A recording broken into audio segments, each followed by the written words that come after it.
বেগুন দিয়ে মাছের তেলের রেসিপিটা যদি আপনাদের ভালো লেগে থাকে আমার চ্যানেলে গিয়ে সাবস্ক্রাইব করে দিও। আরও এমন নতুন নতুন ভিডিও পাওয়ার জন্য আমার চ্যানেলটা লাইক কমেন্ট সাবস্ক্রাইব করে দিও। বন্ধুরা, আমি নিয়ে নিয়েছি এখানে একটুখানি মাছের তেল আর ডিম, একটু বেগুন দিয়ে বানাবো। বন্ধুরা, তেলটা গরম হয়ে গেলো, আমি দিয়ে দেবো শুকনো লঙ্কা, তেজপাতা আর পেঁয়াজ। দিয়ে দিলাম পেঁয়াজটা। বন্ধুরা, দিয়ে দিচ্ছি মাছের তেলটা। বন্ধুরা, মাছের তেলটা দিয়ে দিলাম। এবারে দিয়ে দেবো বেগুনটা।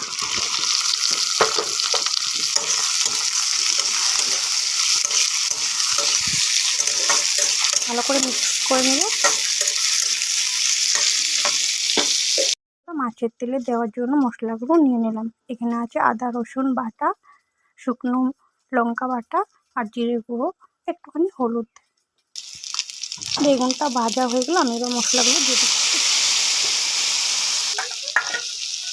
বন্ধুরা, এটাকে একটুখানি নাড়িয়ে নিচ্ছি। বেগুনটাকে এভাবে করে দিলে মিক্স হয়ে যাবে মাছের তেলের মধ্যে। এটাতে কোনো জল দেওয়া যাবে না, এটা শুকনো শুকনো ভাজা করতে হবে।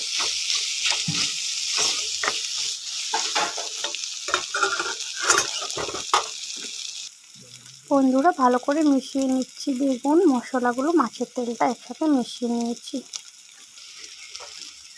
দিয়ে দেবো স্বাদ মতো নুন আর ধনেপাতা।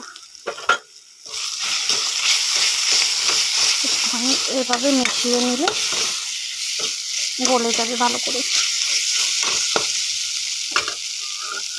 বন্ধুরা, মাছের তেলটা রেডি হয়ে গেল। খুব সহজ পদ্ধতিতে এটা বানিয়ে নিলাম।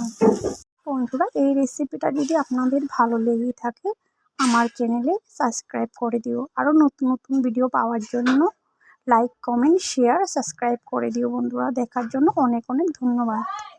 বেগুন দিয়ে মাছের তেলের রেসিপিটা যদি আপনাদের ভালো লেগে থাকে আমার চ্যানেলে গিয়ে সাবস্ক্রাইব করে দিও।